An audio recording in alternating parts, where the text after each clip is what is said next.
RS diamond official YouTube channel में आप सभी साथियों का एक बार फिर से हार्दिक स्वागत है। जी हाँ साथी, कैसे हैं आप लोग? उम्मीद करता हूँ आप लोग अच्छे होंगे।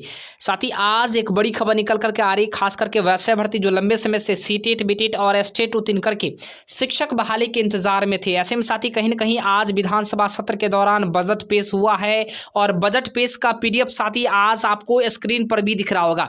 ऐसे में तमाम वैसे भर्ती जो 7वीं चरण में बहाली का इंतजार कर रहे थे, ऐसे में बजट पेश के दौरान तमाम ऐसे पदों हैं जिसकी साथी चर्चाएं की गई, जिसमें सबसे महत्वपूर्ण बात कि आखिर रिक्ति का घोटाला साथी किया गया है। कहीं न कहीं तमाम वैसे भर्ती जो सीटेट बीटेट और एस्टेट उत्तीर्ण किए थे, इन सभी अभ्यर्थियों के साथ धोखा किया गया है। आइए साथी बात करते हैं कि शिक्षा मंत्री का जो बड़ा बयान था कि 3 लाख पदों पर बहालियां होनी है, ऐसे में किस प्रकार से रिक्ति यानी सीटों को लेकर के साथी घोटाला किया गया है शिक्षा विभाग के द्वारा। और कहीं न कहीं ऐसे में तमाम ऐसे भर्ती जो शिक्षक बहाली की आस में थे, जिन्हें लग रहा था कि हम लंबे समय से उत्तीर्ण हैं और हमारी बहाली हो जाएगी, नियुक्तियां हो जाएगी, ऐसे में उन सभी अभ्यर्थी के लिए आखिर अब क्या कुछ करने की आवश्यकता है, इसके ऊपर बात करेंगे। आखिर प्रारंभिक बहाली में कितनी सीटें हैं, माध्यमिक उच्च माध्यमिक बहाली में कितनी सीटें हैं, साथ में ही तमाम ऐसे पद हैं जो स्वास्थ्य अनुदेशक के हो, प्रयोगशाला सहायक के हो, कंप्यूटर टीचर की हो, लाइब्रेरी शिक्षक की हो, तमाम ऐसे पदों की साथी हम लोग चर्चाएं भी करेंगे।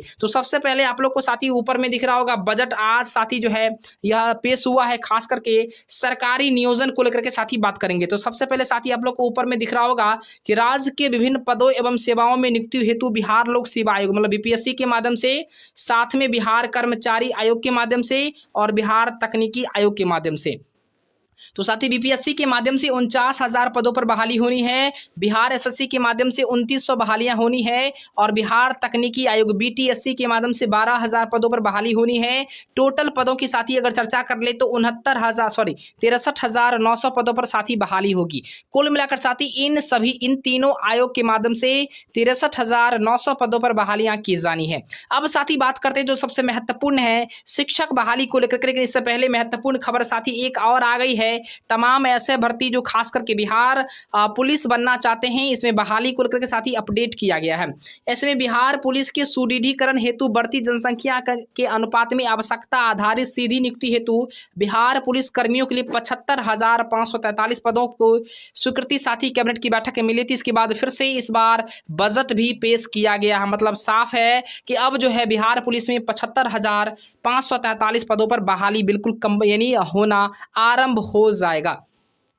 अब साथी जिस पदों को लेकर के साथी हम लोग चर्चा कर रहे थे और जिसका इंतजार कर रहे थे साथी, आप देख लीजिए यहाँ पर आपको दिख रहा होगा बिहार में प्रारंभिक शिक्षक बहाली को लेकर के साथी यहाँ पर 90,762 पद यहाँ पर साथी विज्ञापित था, जिससे 42,000 पदों पर नियुक्तियां हुई है प्रारंभिक में छठे चरण में, और शेष 48,762 पदों पर ही नियुक्ति प्रक्रिया अधीन है, यहाँ पर लिखा गया। मतलब साफ है कि 48,762 पदों पर ही बहाली 1 to 8 में होनी है, इसके अनुसार दर्शाया जा रहा है।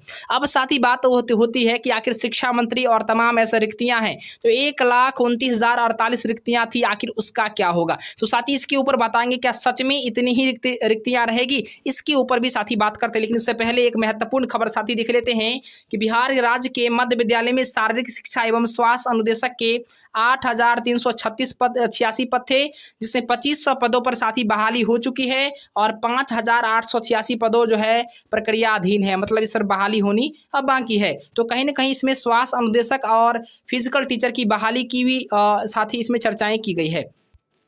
अब साथी प्रधान शिक्षक की बात कर ले तो प्रधान शिक्षक में साथी 40,506 पद जो है प्राथमिक विद्यालय में बहाली होनी है। तो कहीं ना कहीं प्रधान शिक्षक के भी यहाँ पर पदों की चर्चाएं की गई है। अब साथ ही बात कर लेते हैं कि राज्य में माध्यमिक और उच्च माध्यमिक बहाली में भाग लेने वाले तमाम STET उत्तीर्ण अभ्यर्थी के लिए, तो STET उत्तीर्ण अभ्यर्थी के लिए साथी 32,714 पद था, जिसमें 2,716 पद पर नियुक्ति की इसमें की मतलब हो चुकी है। लेकिन इसमें साथी पद अगर जो बाकी है उसकी चर्चा कर लें तो 7वें चरण की साथी यहाँ पर जिक्र किया जा चुका है। तो 7वें चरण में साथी यहाँ पर जो है माध्यमिक शिक्षकों के लिए 44,193 पद सृजित है और उच्च माध्यमिक के लिए 89,734 पद सृजित है। मतलब साफ है साथी कि 7वें चरण में माध्यमिक उच्च माध्यमिक के लिए अच्छे पद है। लेकिन सवाल यहाँ बनता है कि उच्च माध्यमिक में 89,734 पद है, कहीं न कहीं इसमें अभ्यर्थी बहुत ही कम है। आखिर यह पद कैसे भरेगा? प्रारंभिक में पद ही नहीं है और उच्च माध्यमिक में डबल ट्रिपल पद दिया गया है। तो साथ ही कहीं न कहीं जो है सरकार को और विभाग को और तमाम ऐसे आला अधिकारी को सोचना चाहिए कि प्रारंभिक में पदों की संख्या आखिर क्यों नए पदों को इसमें नहीं जोड़े हैं। इसके ऊपर साथ ही बात करेंगे। इससे पहले एक महत्वपूर्ण खबर कि 6421 प्रधानाध्यापक का साथी जो है पद सृजित किया गया है। खास करके उत्क्रमित जो विद्यालय हैं या माध्यमिक हो, तमाम इसमें बहालियां की जानी है। इसके अलावा 369 उम्मीदवारों को खासकर नियुक्ति पत्र दिया भी जा चुका है और शेष पर जो है साथी प्रक्रिया चल रहा है।